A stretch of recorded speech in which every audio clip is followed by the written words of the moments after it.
We took it all. We brought them to our land. An endless night, ember hot and icy cold. The rage of the earth. We made this curse. Carved it in the blood on our backs. We did not see. We could not, but she did. And in the end... What will I become? Senua's Saga. Hellblade 2. Play it now with Game Pass.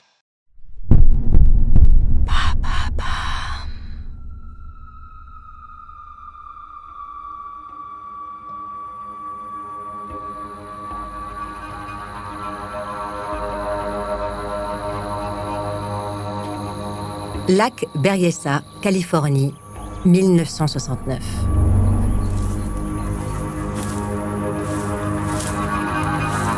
L'homme vêtu de noir remonte sans se presser la pente douce depuis les bords du lac. Il est 18h30. Les ombres de ce début de soirée s'étirent de manière paresseuse. Il fait encore doux pour un 27 septembre. Pourtant, on perçoit la fraîcheur du soir qui s'installe sous la frondaison des arbres. L'homme se dirige vers une voiture garée sur Knoxville Road, à 200 mètres de là.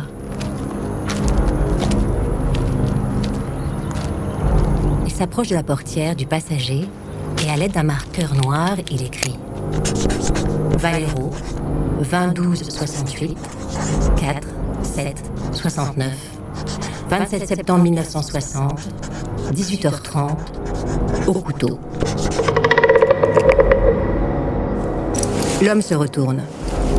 Au bord du lac, 2 étudiants baignent dans leur sang, les mains liées dans le dos. Brian Hartnell a reçu 6 coups de couteau. Sa petite amie, Cecilia Shepard, a été poignardée 10 fois. L'homme monte dans sa voiture garée devant celle de ses victimes. Il roule jusqu'à Napa, à 40 km de là. Sur Main Street, il se gare devant une cabine téléphonique.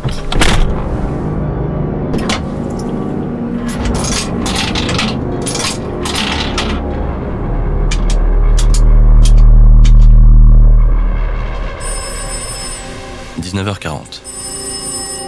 Bureau de la police de Napa. L'officier de permanence décroche. Je voudrais signaler un meurtre. L'homme a une voix claire. Il parle lentement, en détachant chaque mot. Non, 2 meurtres. C'est moi qui les ai tués.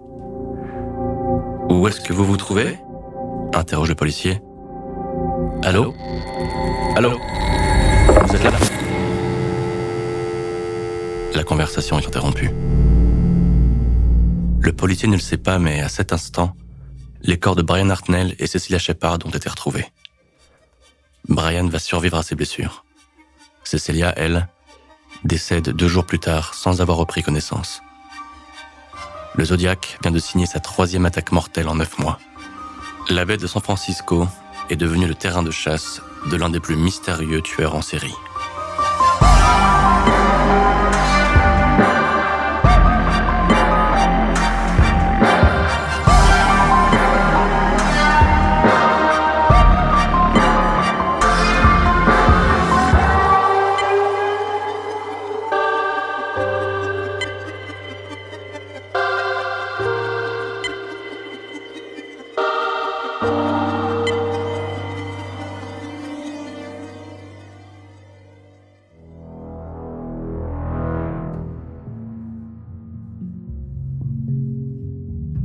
Le Zodiac a besoin de tuer. Mais plus encore, il a besoin de se vanter de ses crimes. En quelques mois, il adresse une dizaine de lettres aux flics et à la presse. Il voit chaque courrier comme un jeu dont lui serait le maître et les policiers les jouaient. Il invente des énigmes. Il sème des indices. Il provoque et lance des menaces. 50 ans après les faits, personne n'a établi son identité. Ni pour quelle raison, pendant 1 année, il a terrorisé le nord de la Californie. La seule certitude dont dispose la police est que le Zodiac exprime un besoin maladif de reconnaissance. Dans ses lettres, ses cartes et ses énigmes cryptées, tout trahit l'arrogance et l'envie d'être célèbre. Plus encore que la pulsion meurtrière, il semble réagir au plaisir intense de sa prétendue supériorité sur ceux qui le pourchassent. Et il faut reconnaître que pendant plusieurs mois, il captive le public. Il se construit une légende qui rappelle étrangement celle de Jack l'Éventreur, ce tueur des quartiers de Londres qui assassina 5 femmes en 1888.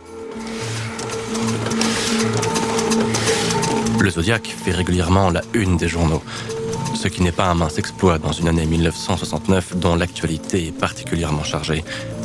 Le meurtre de l'actrice Sharon Tate par les fidèles de Charles Manson, la mission Apollo 11 et le premier pas de l'homme sur la Lune, Woodstock, la guerre du Vietnam ou encore l'assassinat de Robert Kennedy, fin 68. Rien ne réussit à l'éclipser. 30 octobre 1966, Riverside. C'est là que tout commence. Sur le parking, le Zodiac trafique le moteur de la Volkswagen Coccinelle. Il arrache les fils de la bobine d'alimentation et ceux du condensateur. Puis, il attend. La bibliothèque de l'université de Riverside City ferme à 21h. Sa proie s'appelle Sherry Jo Bates. Elle a 18 ans et elle est étudiante en première année. La voiture de Sherry Jo ne démarre pas. Le tueur s'approche. Il propose de l'aider. Il peut la raccompagner chez elle. Sa voiture est garée sur un parking juste un peu plus loin au bout du chemin qui passe entre 2 bâtiments abandonnés. La fac les a achetés pour y construire des annexes. Le tueur saisit Sherry Jo par le cou et colle la main sur sa bouche. Il frappe une première fois, puis une seconde fois. Malgré les blessures, Sherry Jo se débat. Elle arrache la montre du tueur qui tombe dans l'herbe. La lame du couteau s'abat de nouveau. Elle sectionne la jugulaire. Sherry Jo s'effondre sur le sol. Le tueur disparaît dans l'obscurité.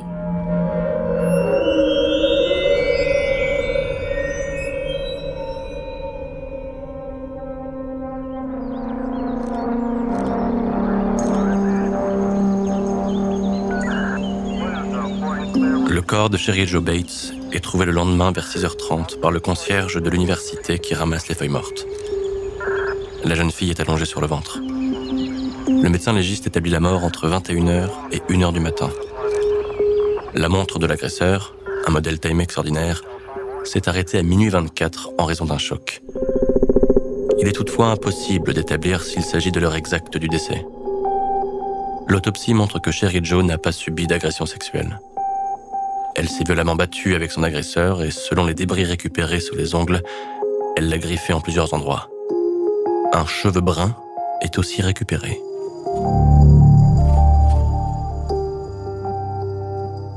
Le tueur le sait. Il s'est montré négligent et présomptueux. Il a laissé une empreinte partielle de la paume de sa main sur la portière de la coccinelle après avoir trafiqué le moteur.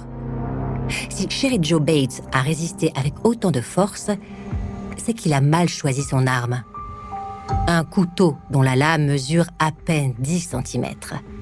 Impossible de tuer quelqu'un du premier coup avec un tel objet.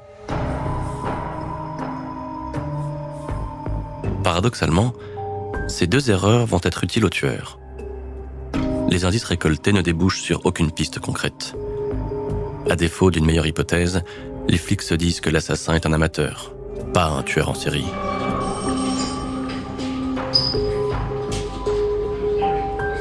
Le chef de la police de Riverside, Curly Kincaid, assigne 7 détectives à l'enquête.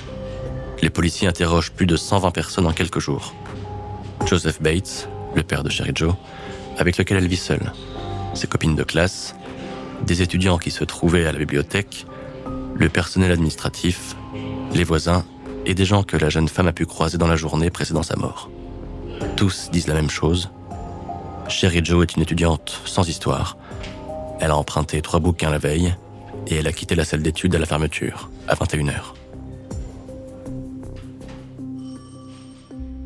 Si la mort a eu lieu après minuit, comme le laisse penser la montre du tueur, qu'est-ce que Sherry Joe a fait pendant tout ce temps? Curly Kincaid n'en a pas la moindre idée. Pas plus qu'il n'est en mesure de proposer un mobile pour expliquer cet assassinat. Vol, agression sexuelle, affaire de drogue ou d'argent, vengeance, rien ne colle.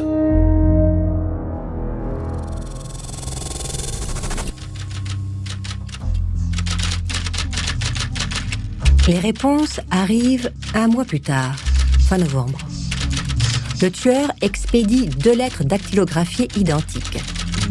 La première au Riverside Police Department et la seconde au Riverside Press Enterprise. Les 2 lettres sont des copies carbone d'une lettre originale tapée à la machine. La partie supérieure et la partie inférieure de chaque copie ont été découpées par le tueur pour une raison inconnue. Le recours au carbone vise à rendre impossible l'identification de la machine à écrire utilisée. Le texte est rédigé en majuscules. À un demi-siècle de distance, on pense à un message puéril sur un réseau social. Pas de ponctuation, interlignage simple. Les lettres commencent par ces mots. La confession de... suivi d'un espace laissé en blanc. Elle continue ainsi. Elle était belle et jeune. Maintenant, elle est cabossée et morte. Elle n'est pas la première et elle ne sera pas la dernière. La nuit, je reste éveillé en pensant à ma prochaine victime.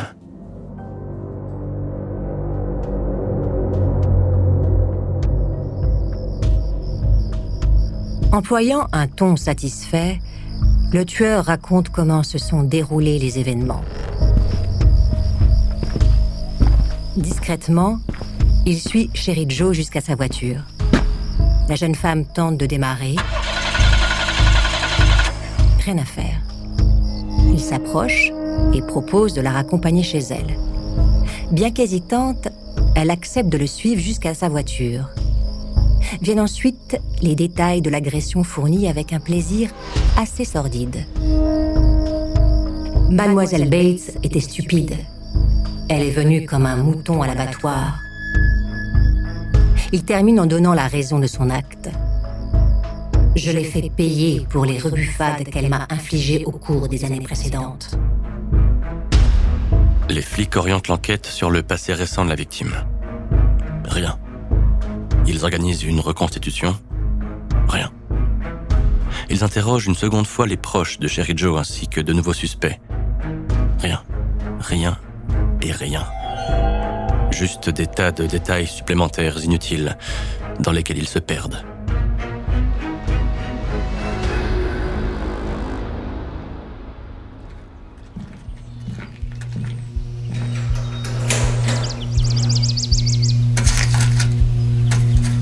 Exactement 6 mois après le meurtre, 3 lettres sont expédiées à la police de Riverside, au journal Daily Press et à Joseph Bates, le père de Sherry Joe. Ces lettres portent chacune 2 timbres de 4 cents et le cachet de la poste indique 30 avril 1967. Elles ne fournissent aucun indice et paraissent faire partie d'un jeu macabre. Bates devient un cold case. À la grande satisfaction du tueur, les chances de l'identifier s'amenuisent chaque jour. 4 années passent avant que le Zodiac revendique la responsabilité de ce crime dans un courrier au Los Angeles Times, le 13 mars 1971. Cette confession apporte un éclairage différent sur l'assassinat de Sherry Joe Bates. Le mode opératoire annonce celui que va employer le Zodiac par la suite. Malgré tout, faute de preuves, plusieurs enquêteurs ne croient pas à ces aveux tardifs. L'auteur de la confession ne fournit aucune preuve à l'appui de ses affirmations. Pour quelques flics, il s'agit d'une tentative de récupération de la part du Zodiac afin de faire parler de lui et rappeler sa prétendue supériorité sur la police.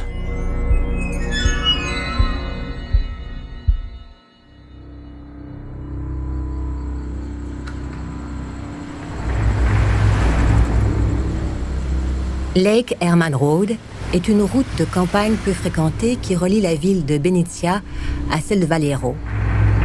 En contrebas, un lac artificiel a été créé pour l'irrigation des cultures.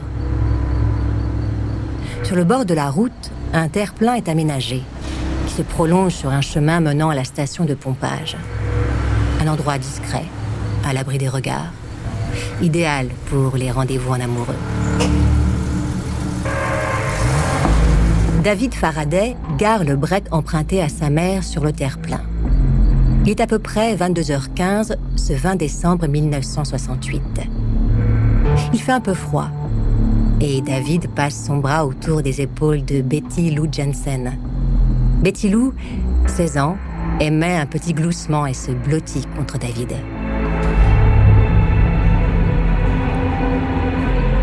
David est passé chercher Betty Lou chez ses parents vers 20h. Les deux adolescents se fréquentent depuis quelques jours. Ce soir, ils sortent ensemble pour la première fois. Cela ne plaît pas à Ricky Burton, l'ex-petite amie de Betty Lou, mais elle ne se prend pas trop la tête avec ça. David et Betty Lou sont des lycéens sans histoire. Ils ont des amis. Ils participent aux activités extrascolaires et sont membres d'associations. David fait partie de l'équipe de lutte et veut devenir enseignant. Betty Lou souhaite postuler à une bourse pour faire des études d'art appliqué. Ils mènent la vie ordinaire des gosses ordinaires, dans des familles ordinaires qui ne connaissent pas de problèmes graves. Avant de monter en voiture, David a promis aux parents de Betty Lou d'être de retour au plus tard à 23h.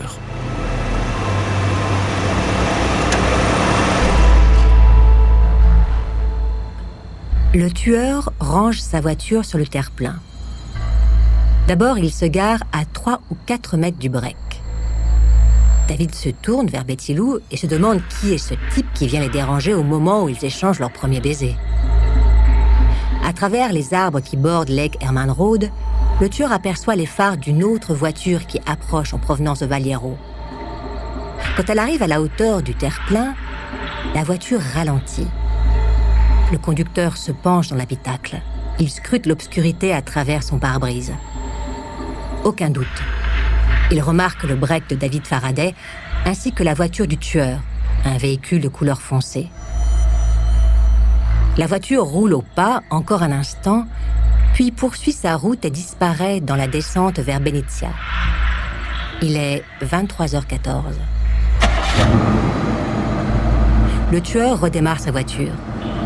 Il effectue une manœuvre et se range à 1 mètre derrière le break des amoureux.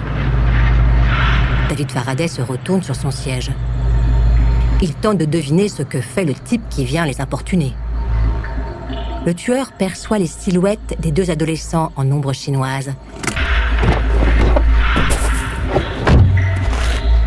Il descend de voiture et s'approche du côté conducteur. Furieux, David se met à jurer. Il retire son bras des épaules de Betty Lou. Il ouvre la portière et pose le pied sur le terre-plein en gravier.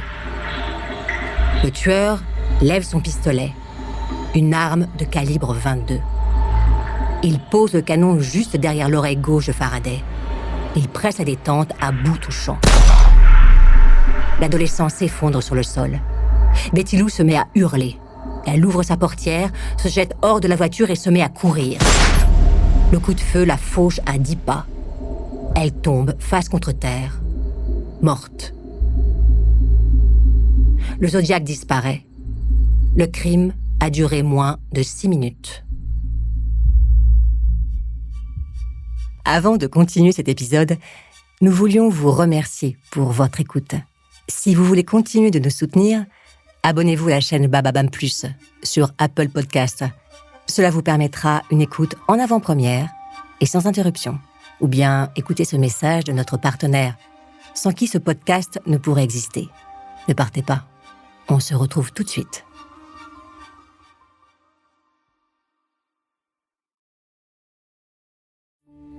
We took it all.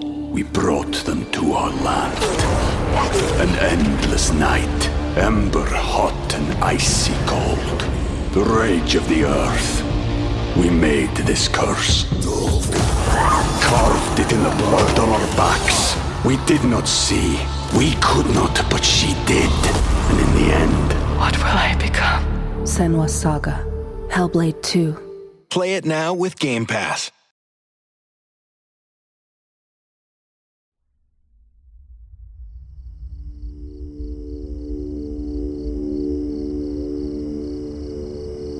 Il est 23h20 quand Stella Medeiros, rentrant chez elle après une visite chez sa mère à San Francisco, passe en voiture devant le terre-plein.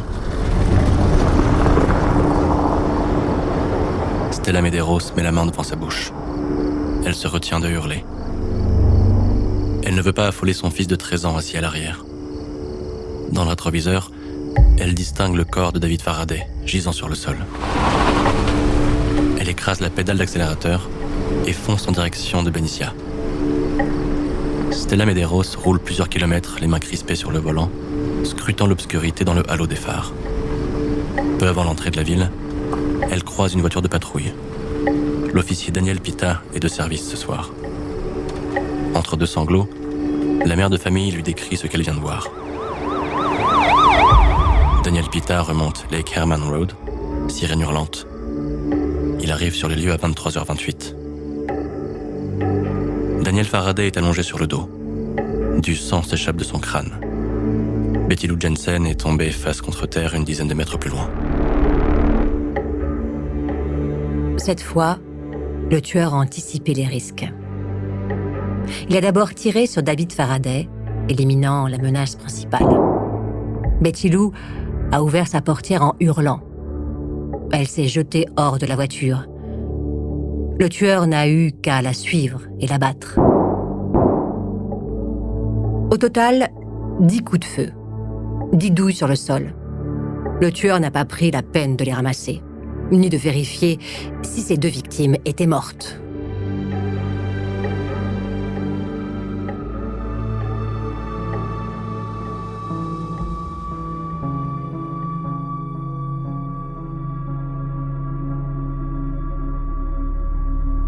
Betty Lou Jensen a été tuée de 5 balles de calibre 22.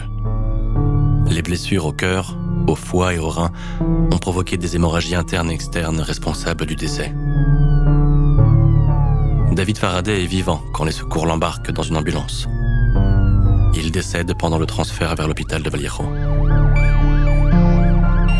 Après une courte nuit, le shérif adjoint Russell Butterback entame ses interrogatoires. Il commence par les amis de Betty Lou. L'adolescente était appréciée dans son lycée. Il y a bien son ancien petit ami, Ricky Burton. Il se montrait insistant depuis que Betty Lou avait rompu avec lui quelques semaines auparavant. Ricky téléphonait plusieurs fois par jour. Son ego de petit mâle était blessé. Il balançait des menaces, comme aller casser la gueule au premier mec qui s'approcherait de Betty Lou. Interrogé plusieurs fois par la police, Ricky Burton est mis hors de cause. Au moment des faits, l'adolescent participait à une réunion de famille avec des amis, dont un membre de la police militaire de Mare Island. Au bout de 2 semaines, les flics du comté de Solano n'ont pas le début d'une piste et pas l'ombre d'un mobile. Faraday et Jensen menaient une existence tranquille. Pourquoi ont-ils été tués ? La seule réponse à ce stade est « ils se trouvaient au mauvais endroit, au mauvais moment ». Pendant 6 mois, le tueur se fait oublier. Il suit l'enquête dans la presse. Avec une réelle satisfaction, il constate que les policiers tournent en rond. Plus le temps passe, et plus le tueur sent le danger s'éloigner. C'est le moment qu'il choisit pour frapper à nouveau.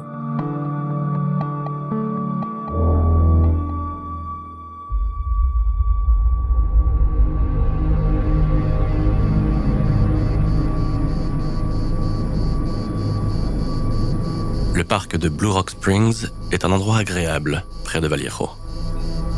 Dans la journée, les familles y viennent pour pique-niquer et profiter de la douceur de l'été. Le soir, le parking du parc sert de lieu de rendez-vous pour les amoureux. Il est presque minuit, ce 4 juillet 1969, quand Darlene Ferrin, 22 ans, gare sa Chevrolet Corvair le long du muret qui marque la limite du parking.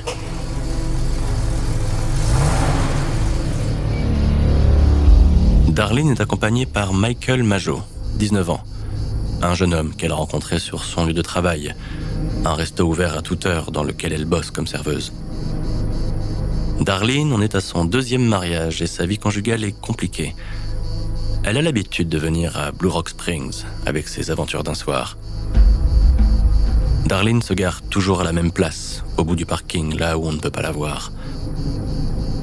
Ce que Darlene ne sait pas est que le parc est à peine à 3 ou 4 kilomètres du terre-plein sur lequel ont été tués David Faraday et Betty Lou Jensen.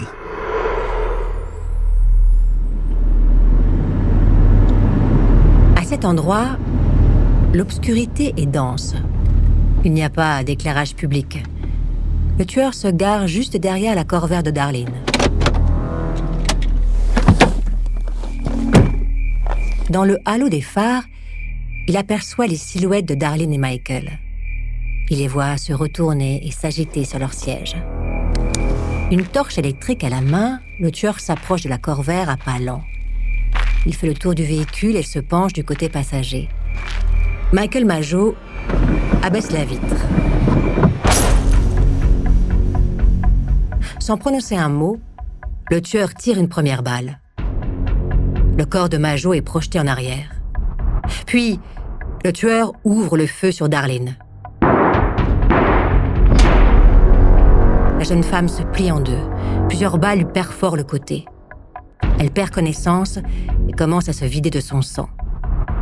Le tueur range son arme et retourne à sa voiture. Dans la Corvair, Mageau se met à hurler. Il appelle de l'aide. Le tueur fait demi-tour et revient sur ses pas. Mageau est à moitié étendu sur la banquette arrière. Le tueur ajuste son pistolet et presse la détente 2 fois.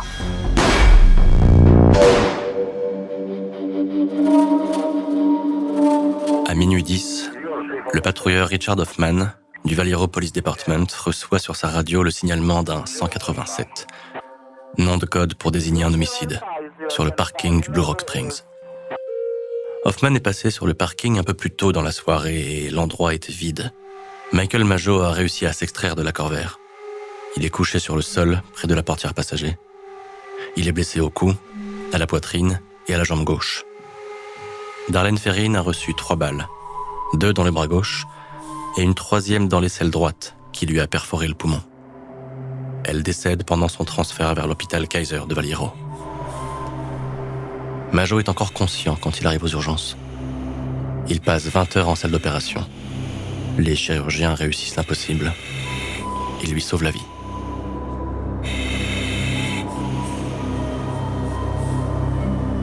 Cette fois encore, le tueur ne prend pas la peine de vérifier si ses victimes sont mortes, comme si cela n'avait pas d'importance.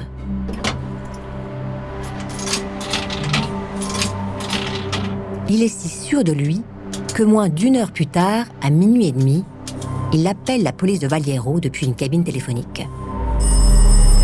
L'appel est reçu par la répartitrice Nancy Slover de Faction ce soir-là. Je voudrais signaler un double meurtre. Si vous allez à 1,5 km à l'est de Columbus Parkway jusqu'au parc, vous trouverez 2 gosses dans une voiture marron. La policière copie à toute vitesse le message, puis note ses impressions afin de ne pas les oublier. L'homme n'a pas d'accent particulier. Il parle de manière monotone, comme s'il récitait un texte appris par cœur ou comme s'il le lisait d'un seul trait. Je les ai abattus avec un Luger. J'ai aussi tué les 2 gosses à Noël dernier. Au revoir. Avant que l'agent Slover ait le temps d'alerter son supérieur dans le bureau voisin, le tueur a raccroché. Le tueur sort de la cabine téléphonique. Elle est collée au mur d'un garage à l'angle de Tuolumne Road et de Springs Road. Le commissariat de police est juste à quelques blocs de là. Le tueur observe le carrefour désert à cette heure-là. Il remonte dans sa voiture et disparaît.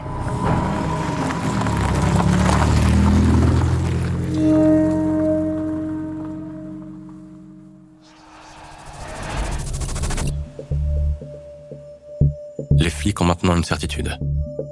Les attaques de Blue Rock Springs et de Lake Herman Road ont été commises par le même individu.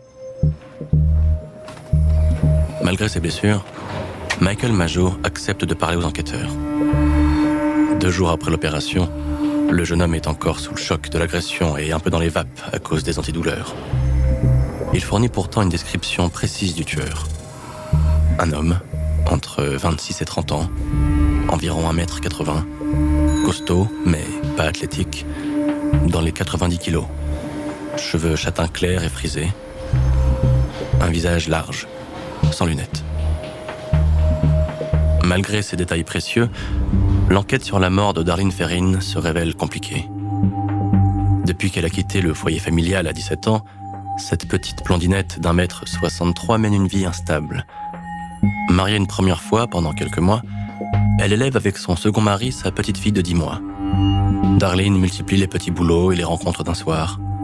Elle a croisé Michael Mageau par hasard sur son lieu de travail. Pourquoi Darlene Ferrin est-elle morte ?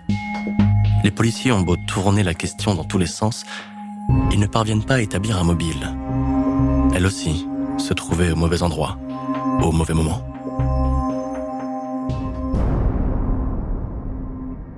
« 1er août 1969. Le tueur adresse 3 lettres à 3 journaux de la baie. Le Valero Times-Herald, le San Francisco Chronicle et le San Francisco Examiner. Cher rédacteur en chef, c'est le tueur de 2 adolescents à Noël dernier au lac Herman et de la fille le 4 juillet près du lac de Valero. Afin de prouver que je les ai tués, je vais vous donner des éléments que seuls moi et la police connaissons. Suivent 2 pages manuscrites fournissant des détails très précis sur les meurtres de Faraday et de Jensen et sur l'assassinat de Darlene Ferrin. À l'intérieur de chaque enveloppe, le tueur a glissé une partie d'une énigme à code. Il a rédigé l'énigme sur une feuille de papier, puis il a découpé la feuille en 3 et a envoyé un bout de l'énigme à chaque journal. Les 3 morceaux forment un tout et doivent se lire ensemble pour avoir le message complet. Le tueur ne fournit pas l'ordre de lecture. Les 3 journaux sont pris au piège. Ils doivent collaborer les uns avec les autres. Chaque partie d'énigme se présente de la même façon. Une rangée de 8 symboles répartis en 17 lignes, soit 136 signes.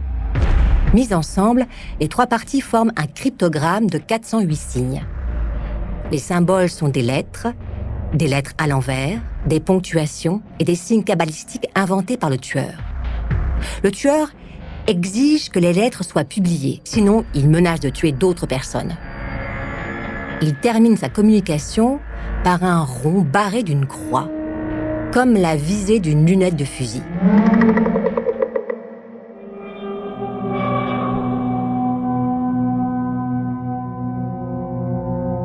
Les 3 parties de l'énigme sont envoyées au service de cryptographie de la marine américaine. Les lettres, elles, sont transmises au siège du FBI à Quantico, et le ministère de la Justice est informé de la présence d'un serial killer dans la région de San Francisco. La calligraphie et les fautes de grammaire et d'orthographe conduisent les flics à penser que l'auteur n'a guère l'habitude d'écrire et qu'il n'a reçu qu'un faible niveau d'éducation. Son écriture est celle d'un écolier ou d'un détenu de prison. Pour le tueur, l'envoi de ces lettres est un coup de génie. D'abord, il montre aux flics que c'est lui qui dicte les règles du jeu. Ensuite, il place les journaux face à un dilemme. Comment ne pas publier des preuves aussi importantes pour les lecteurs ? De plus, imprimer les énigmes est la garantie de vendre du papier. La presse lui trouve un surnom pour vendre ses titres à la une. The Code Killer. Le tueur au code.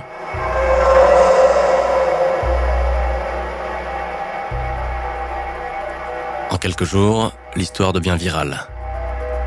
Tout le monde tente de déchiffrer le message du tueur. Les flics reçoivent alors des dizaines de lettres de délation. Des proches, des amis, des voisins ou des collègues de travail sont soudain accusés d'être des tueurs en série. La police se noie dans ce tsunami de dénonciations. L'enquête perd pied. Histoire de calmer un peu la fureur qu'il a déclenchée, le tueur adresse 3 jours plus tard un courrier au San Francisco Chronicle. Le texte commence par cette phrase. C'est le Zodiac qui parle.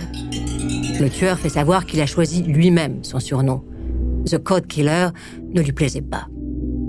Le texte se conclut par un rond barré d'une croix, son nouveau signe de reconnaissance. Nouveau coup de génie. Le Zodiac devient plus célèbre que s'il diffusait un spot publicitaire à la télé.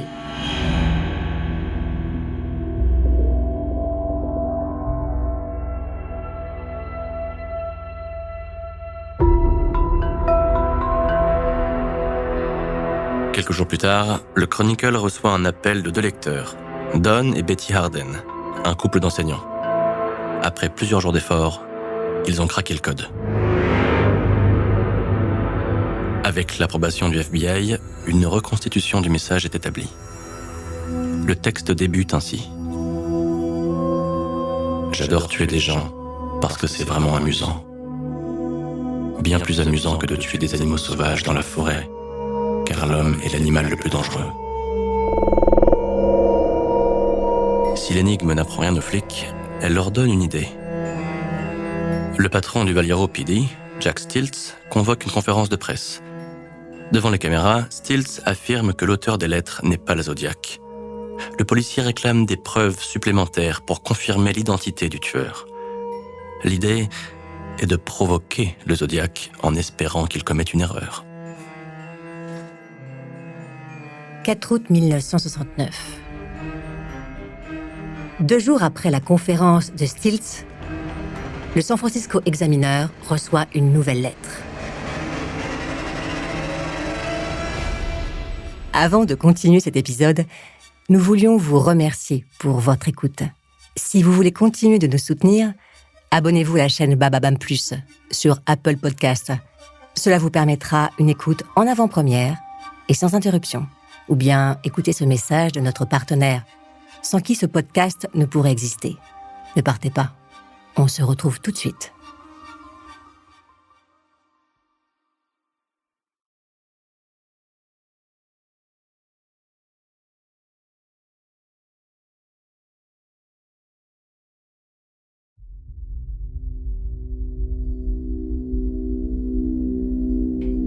« 4 août 1969. La nouvelle lettre est adressée au San Francisco Examiner. Elle fait 3 pages. C'est le Zodiac qui parle.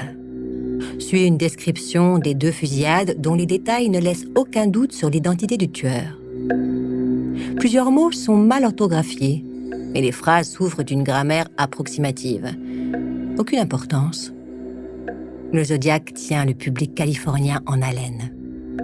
Pourtant, un événement vient bouleverser l'actualité et reléguer le Zodiac aux pages intérieures des journaux. Charles Manson et plusieurs membres de sa famille, une communauté qu'il a fondée près de Los Angeles, se livrent à un massacre dans la résidence du réalisateur Roman Polanski, située sur Celio Drive à Beverly Hills. Polanski ne vit plus dans la maison. Seule sa femme, Sharon Tate, enceinte de 8 mois, l'occupe avec des amis.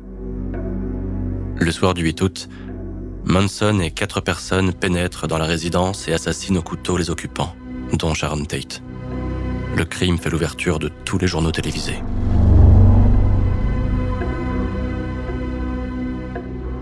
Alors qu'il tient le public au bout de sa plume, le Zodiac se fait voler la vedette par un groupe de hippies. Il doit reprendre l'initiative et passer à l'action. «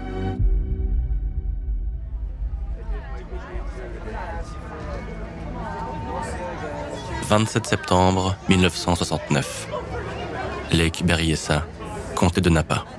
Hartnell, 20 ans, est un jeune homme souriant, étudiant en 2e année à l'UPC. Il veut devenir avocat. Shepard, 22 ans, termine ses études à l'UPC et est inscrit en master dans une autre fac du sud de la Californie.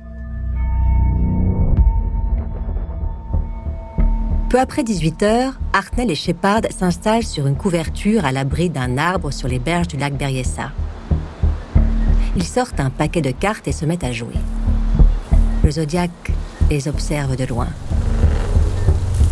Les 2 amoureux ne l'entendent pas approcher. Quand ils relèvent la tête, il est trop tard. Le Zodiac se tient devant eux.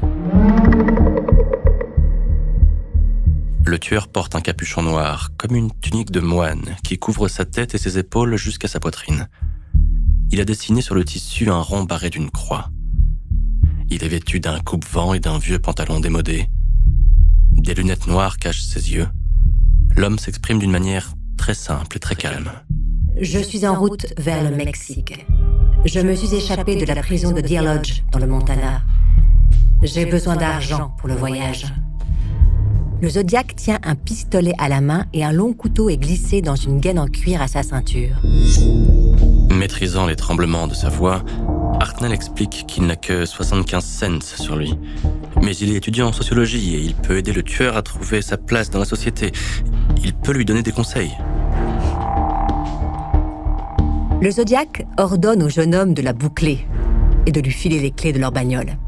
« J'ai tué 2 personnes en m'évadant. Maintenant, je veux que la fille t'attache. » Le Zodiac sort de la poche de son pantalon des bandes de tissu déjà découpées. Il les tend à Cecilia afin qu'elle attache les poignets de son petit ami.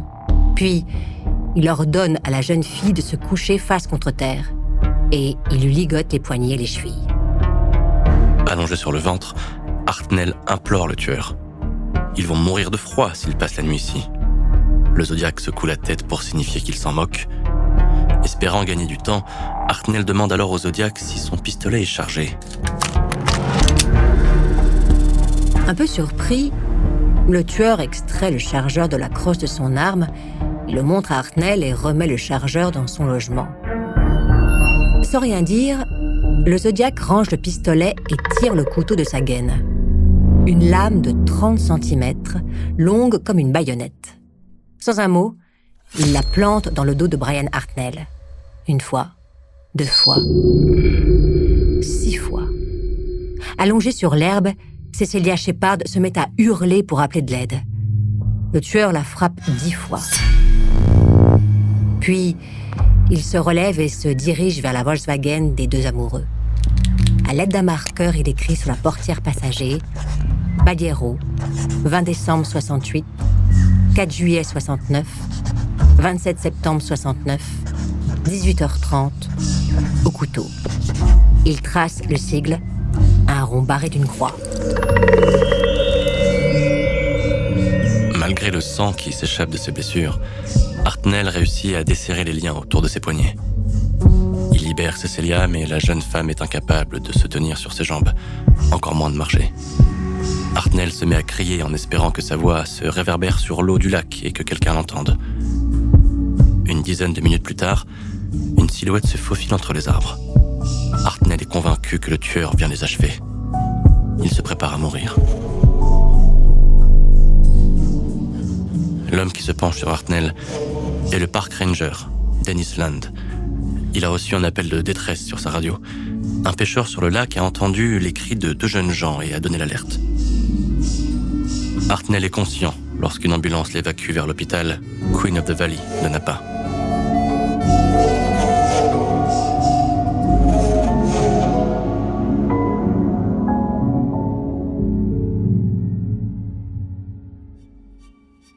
Avant de continuer cet épisode, nous voulions vous remercier pour votre écoute. Si vous voulez continuer de nous soutenir, abonnez-vous à la chaîne Bababam Plus sur Apple Podcasts.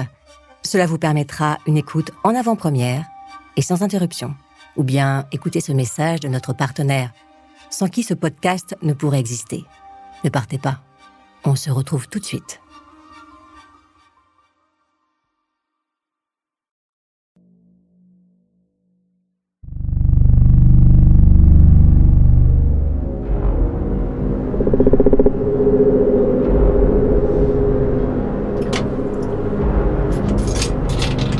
Le Zodiac repère une cabine à l'angle de Clinton et de Main Street, dans le centre de Napa. La cabine est installée le long d'une station de lavage pour voitures.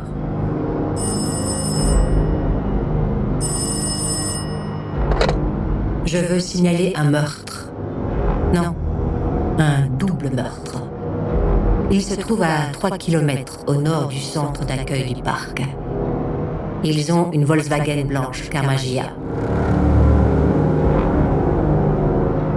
L'officier David Slade, qui reçoit l'appel, tente d'interroger son correspondant. « C'est moi qui ai fait ça », ajoute le Zodiac. Il lâche le combiné qui pend dans le vide au bout de son fil. Fin de la conversation.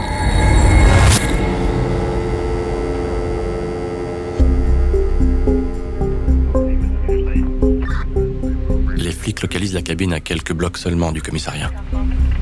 Pas d'empreinte exploitable. Sur la scène du crime, les unités de la médecine légale relèvent une empreinte de pas et une empreinte de pneu. Le message sur la portière est authentifié. Il s'agit bien du Zodiac.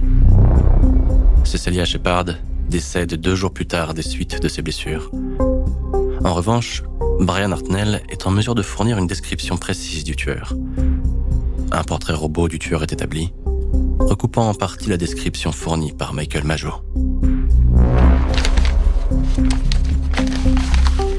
En découvrant le dessin de son visage en première page, le Zodiac hésite entre la crise de panique et l'explosion de joie. Que les flics sachent à quoi il ressemble est un gros problème. D'un autre côté, le tueur est à nouveau au centre de l'attention. Et les enquêteurs sont à nouveau submergés par les lettres de dénonciation et les témoignages farfelus. La confusion qui règne est idéale pour passer à nouveau à l'action.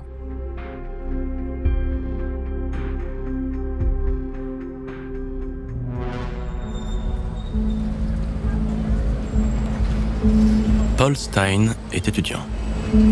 Il travaille à une thèse d'anglais au San Francisco State College. En dehors des cours, il jongle entre son mariage et son boulot de chauffeur de taxi. Il bosse pour Yellow Cabs, de 21h à 5h du matin depuis le début de l'été.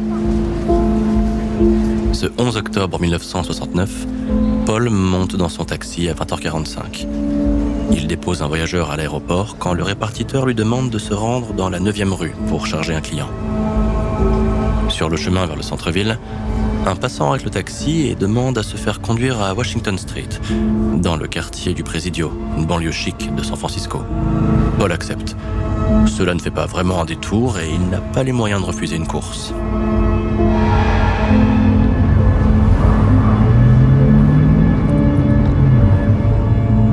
Le tueur donne pour adresse l'angle de Washington et Maple.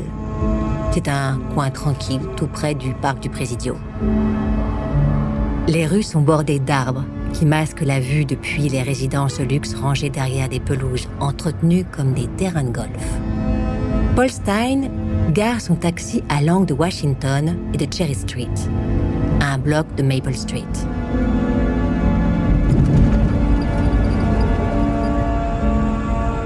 Vers 22h, 3 adolescents, les fils d'un célèbre chirurgien de la ville, regardent par la fenêtre de leur maison qui donne sur Cherry Street. Ils remarquent un taxi garé le long du trottoir. Les 3 ados aperçoivent le chauffeur du taxi, le buste couché en travers des genoux de son client, assis à l'avant, à la place du passager. L'homme fouille les poches du chauffeur. L'aîné des enfants compose le 911 pour alerter les services d'urgence. Tandis que l'adolescent est au téléphone, le passager sort du taxi. Muni d'un chiffon, il essuie le tableau de bord, les poignées et l'extérieur des portières du taxi. L'homme range le chiffon dans sa poche et remonte Cherry Street en direction de Maple Street. Sur sa radio, le patrouilleur Donald Fooke entend la description du suspect. Un homme d'environ 1m80, corpulent, des cheveux blonds roux. Fooke enclenche son gyrophare et fonce vers le quartier du Presidio.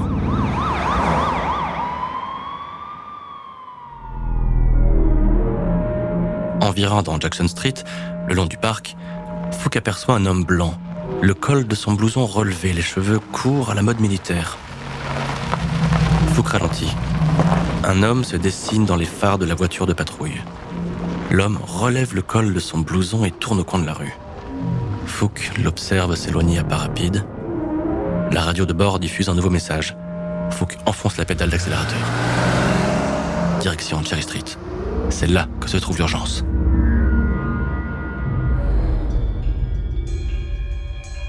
Le Zodiac a exécuté Paul Stine d'une balle de 9 mm dans la tête. Un seul coup de feu. Il a pressé le canon de son arme derrière l'oreille gauche et a écrasé la queue de détente. La mort a été instantanée. L'habitacle du taxi était maculé de sang. Le Zodiac a failli se faire arrêter dans sa fuite.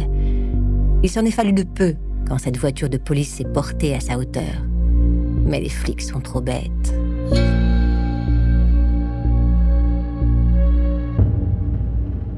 C'est en rentrant au commissariat que le patrouilleur Fooke se rend compte à quel point il a merdé. Le portrait robot du Zodiac est affiché sur un panneau recensant les suspects recherchés par la police. L'homme qu'il a croisé était le Zodiac. Comment a-t-il pu laisser filer le tueur en série le plus recherché de la Californie du Nord ? Et pourquoi a-t-il eu besoin de raconter à son chef qu'il avait croisé un type suspect en arrivant à Cherry Street ? Lors des interrogatoires qu'il subit, Fook change de version sur l'endroit où il a aperçu le suspect. Puis, il se cherche des excuses. Enfin, il émet des doutes sur la ressemblance entre l'homme qu'il a croisé et le portrait robot.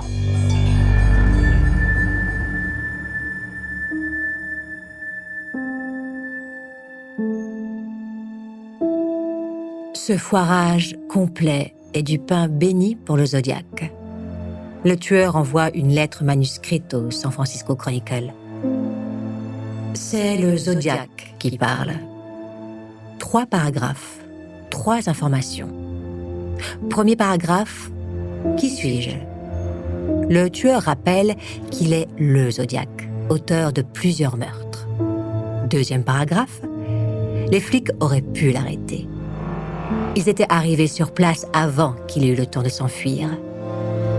Un groupe de patrouilleurs l'a même arrêté pour le questionner avant de le laisser repartir.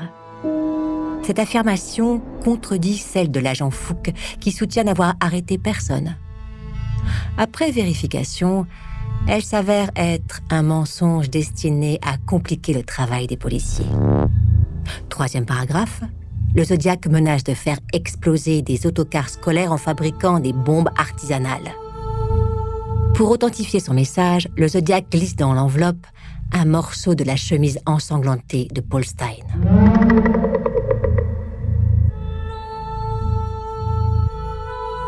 Le courrier provoque un mouvement de panique dans la population. Des parents d'élèves exigent que la police assure la protection de leurs enfants. L'ennui est que le transport scolaire mobilise plusieurs milliers d'autocars dans la région et qu'il est impossible de mettre un agent dans chacun d'eux.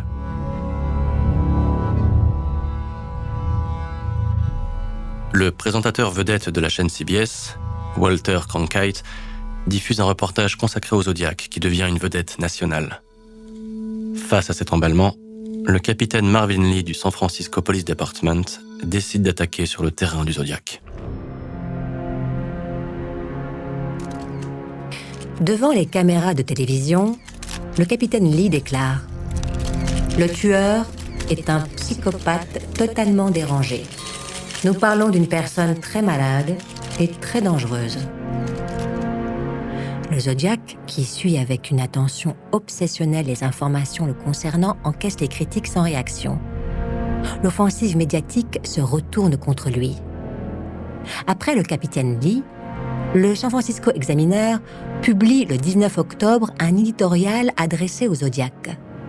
Le texte appelle le tueur à se livrer et à se soumettre à un traitement médical. « Vous vivez comme un animal blessé et tourmenté », écrit l'éditorialiste. Vexé, le Zodiac n'adresse plus aucun de ses textes à l'Examiner.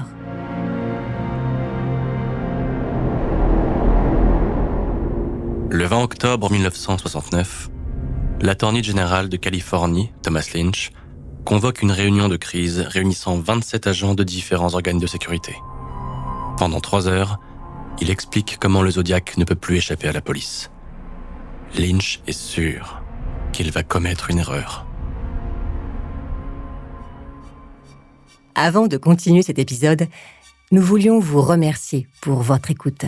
Si vous voulez continuer de nous soutenir, abonnez-vous à la chaîne Bababam Plus sur Apple Podcasts. Cela vous permettra une écoute en avant-première et sans interruption.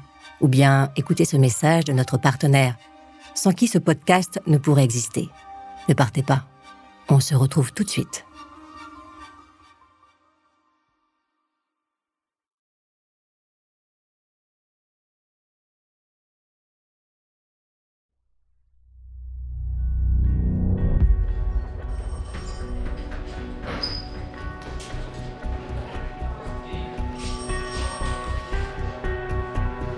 Au début du mois de novembre 1969, les flics n'ont plus vraiment le choix.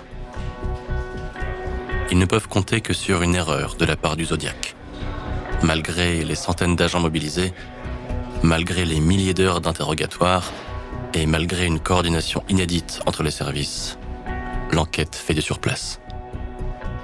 Même le portrait robot n'a pas permis d'identifier le tueur. Il faut dire que le Zodiac se montre très prudent depuis l'assassinat du chauffeur de taxi, Paul Stein, près du parc du Presidio. Le tueur sait que ce soir-là, il a eu de la chance. S'il est encore en liberté, c'est grâce au manque de sérieux du flic qu'il a croisé en quittant la scène du crime. Quand il y réfléchit, le Zodiac se dit qu'il a atteint le but qu'il s'était fixé. Dans ces années 68 et 69, marquées par la violence de la révolution conservatrice, il a créé un mythe unique. Un mythe fondé lui aussi sur une violence sanglante et sur une mise en scène particulièrement habile de cette violence. Il a capté l'attention du public américain, car il a scénarisé et théâtralisé ses meurtres. Dans les mois qui suivent, le Zodiac ne tue plus. Bien sûr, il affirme le contraire et il multiplie les menaces dans les lettres qu'il adresse à la presse et à la police. Pourtant, plus aucun crime ne lui est imputé. Peu à peu, les policiers acquièrent la conviction que le Zodiac a changé de stratégie. En général, les tueurs en série cessent leurs activités meurtrières parce qu'ils se sont fait arrêter ou parce qu'ils meurent. Ils renoncent rarement à leur raison de vivre, qui est de donner la mort. À la lecture des courriers que le Zodiac envoie entre la fin 69 et la fin 70, les agents du FBI constatent un basculement psychologique majeur du tueur. Le Zodiac ne peut pas tuer sans écrire, mais il peut écrire sans tuer.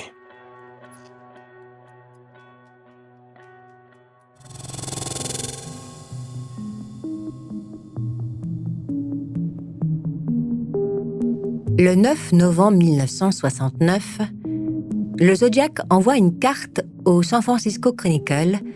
Au dos, il écrit « Décembre, juillet, août, septembre, octobre, égale 7 ».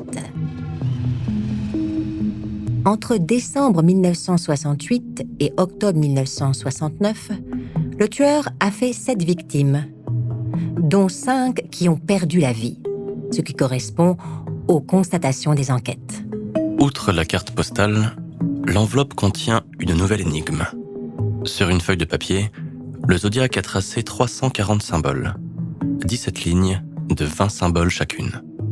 Des lettres, des signes de ponctuation, des signes mathématiques, des formes géométriques et des symboles inconnus.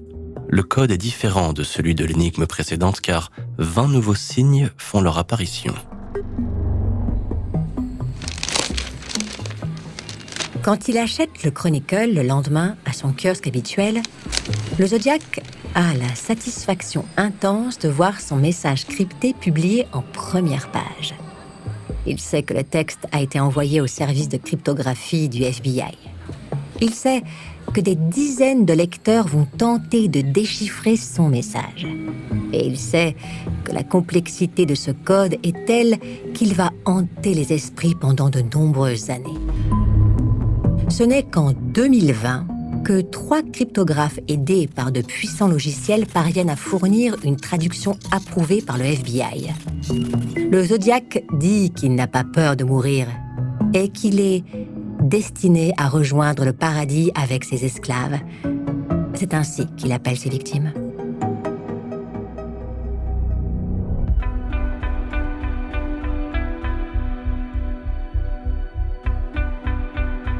Le même jour, le Chronicle reçoit une seconde missive du Zodiac.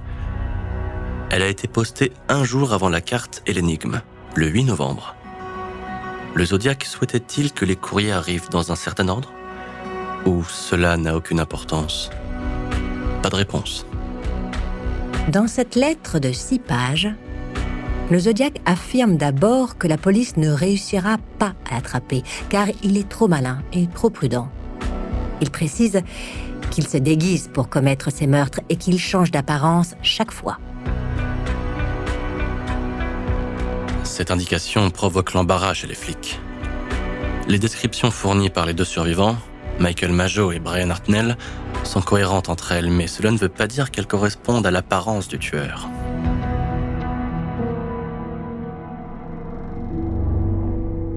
Un peu plus loin, dans la deuxième partie de la lettre, le Zodiac revient sur l'assassinat de Paul Stine. Le tueur prend un malin plaisir à pointer du doigt les erreurs des policiers. La police de San Francisco aurait pu m'attraper l'autre nuit.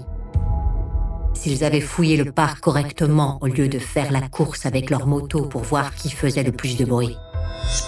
Malgré cette accusation embarrassante, les flics décident d'interpréter ce message d'une manière tout à fait différente.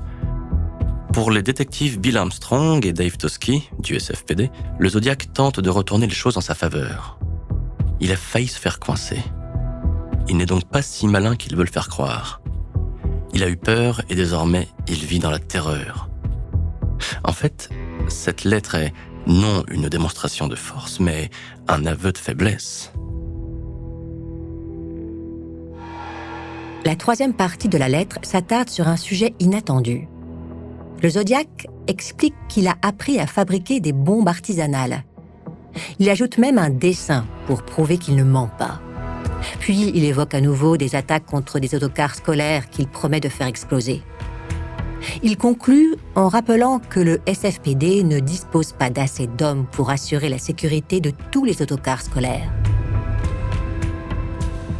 Les policiers prennent ces menaces avec beaucoup de recul. Ils doutent que le Zodiac ait l'intention de se livrer à un massacre d'enfants.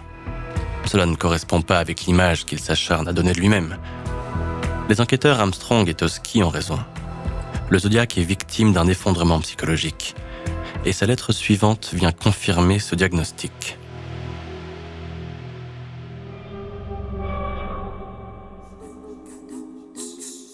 Melvin Bailey est un avocat célèbre. Il a défendu Jack Ruby, tueur de Lee Harvey Oswald, l'assassin présumé de John Kennedy en 1963 à Dallas. C'est à lui que le Zodiac écrit ce 20 décembre 1969, premier anniversaire des meurtres de Lake Herman Road. Cher Melvin, c'est le Zodiac. Je vous souhaite un joyeux Noël. Je veux juste vous demander une chose. S'il vous plaît, aidez-moi. Je ne parviens pas à trouver d'aide car cette chose en moi m'en empêche. C'est très difficile de tenir le coup et j'ai peur de perdre le contrôle à nouveau et de faire ma 9e et 10e victime. S'il vous plaît, aidez-moi. Je ne vais pas tenir longtemps. À la lettre, il joint un second morceau de la chemise ensanglantée de Paul Stine.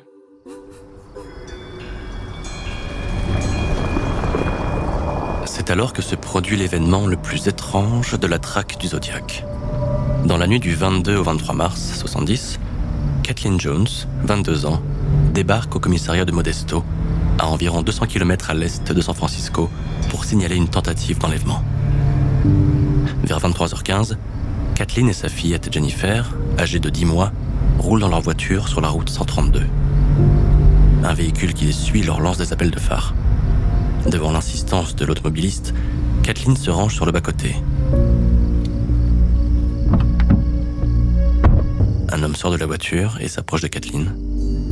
Il dit à la jeune femme qu'une de ses roues arrière menace de se détacher. Il propose de resserrer les écrous. Inquiète, Kathleen Jones reste assise, les mains serrant le volant, tandis que l'homme s'affaire à réparer la roue arrière. Quand il a terminé, Kathleen le remercie d'un hochement de tête et reprend sa route. 2 kilomètres plus loin, la jeune femme s'engage sur la rampe d'accès d'une autoroute quand la roue arrière se détache. La voiture fait une embardée. Kathleen se range sur la bande d'arrêt d'urgence. Moins de 5 minutes se passent avant que l'homme fasse une seconde fois son apparition. Il propose à Kathleen Jones de la conduire à la prochaine station-service. La jeune femme regarde sa fillette endormie à l'arrière. Elle n'a pas le choix. Elle n'est pas de force à lutter. Elle monte dans la voiture de l'inconnu.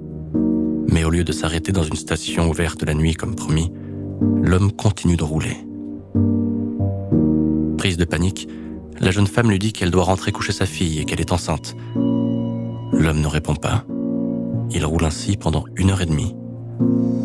À un carrefour, il marque l'arrêt devant un panneau stop. Serrant sa fille dans ses bras, la jeune femme ouvre la portière et se jette hors de la voiture, puis elle dévale une pente herbeuse et se met à courir. Quand le policier lui demande de décrire son ravisseur, Caitlin Jones pointe du doigt le portrait robot du Zodiac, affiché dans l'entrée du commissariat.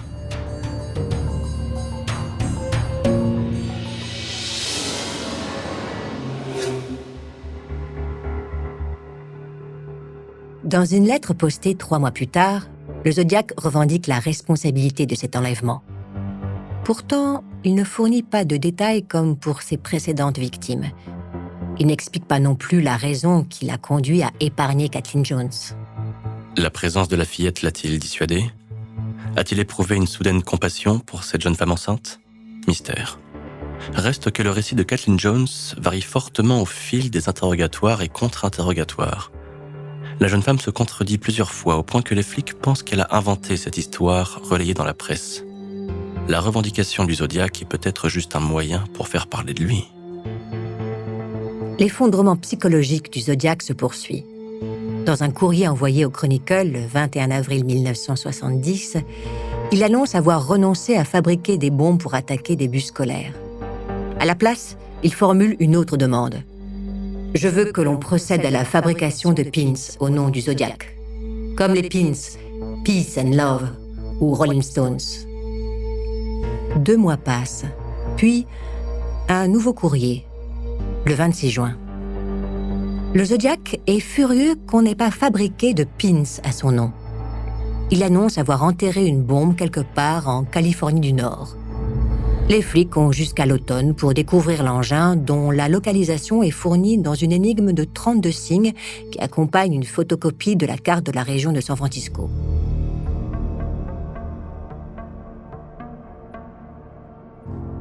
Les flics ne prennent pas la menace au sérieux. Il s'agit juste d'un coup de bluff.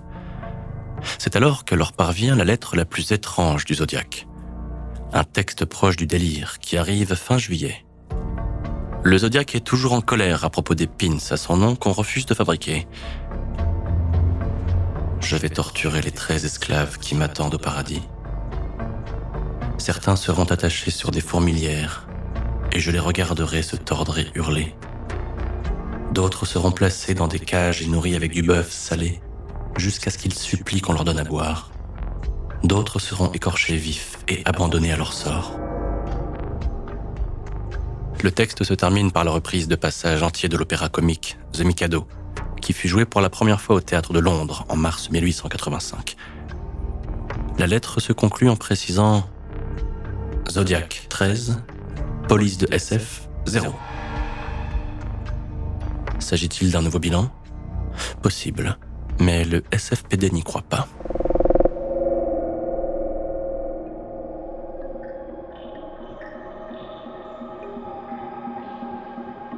Plus rien ne se passe pendant 4 mois. Jusqu'à ce qu'arrive la lettre suivante en novembre 1970. Le courrier est adressé personnellement au journaliste Paul Avery, qui suit l'affaire du Zodiac au Chronicle. C'est le Zodiac qui parle. Suit un tissu de vantardises et de provocations visant à ridiculiser la police. Pour la première fois, le Zodiac indique qu'il a étendu son terrain de chasse et a aussi tué des gens dans le sud de la Californie. Malgré les doutes qu'ils nourrissent désormais, les policiers du SFPD procèdent à des vérifications. Ils prennent comme fil conducteur la balistique et notamment les balles de marque Winchester Western calibre 22, celles utilisées pour abattre David Faraday et Betty Lou Jensen. Un dossier ressort, celui de Roberto Domingos, 18 ans, et de sa fiancée, Linda Edwards, 17 ans, abattue sur une plage près de Santa Barbara après avoir séché les cours le 4 juin 1963. Malheureusement, les comparaisons et les analyses ne sont pas concluantes. Impossible d'établir avec certitude que le Zodiac est responsable de ces 2 meurtres. Pendant les 3 années suivantes, le Zodiac ne parle plus. Il est muet comme une tombe, au point que son nom disparaît des journaux et qu'il est relégué aux oubliettes par d'autres sujets d'actualité. Le 30 janvier 1974, il envoie une lettre au Chronicle. « J'ai vu et pensé que L'Exorciste est la meilleure comédie satirique que j'ai jamais vue. » Il demande que son courrier soit publié et, si ce n'est pas le cas, il menace de faire quelque chose de dégueulasse. Puis il signe « Moi égale 37, police égale 0 ». À aucun moment, l'auteur du courrier ne précise qu'il est le Zodiac. Néanmoins, les experts du SFPD confirment l'authenticité de l'envoi. Au cours de l'année 1974, d'autres lettres arriveront au Chronicle. Des missives étranges, signées par un certain Fantôme Rouge. Puis, d'autres lettres émergent en 1978, puis en 1990, sans être attribuées officiellement au Zodiac. La seule chose dont on est sûr est que le Zodiac avait raison. La police n'a pas réussi à l'attraper. 50 ans plus tard, le mystère reste entier. Le Zodiac est probablement décédé. Reste une question. À quoi a-t-il occupé toutes ces années ?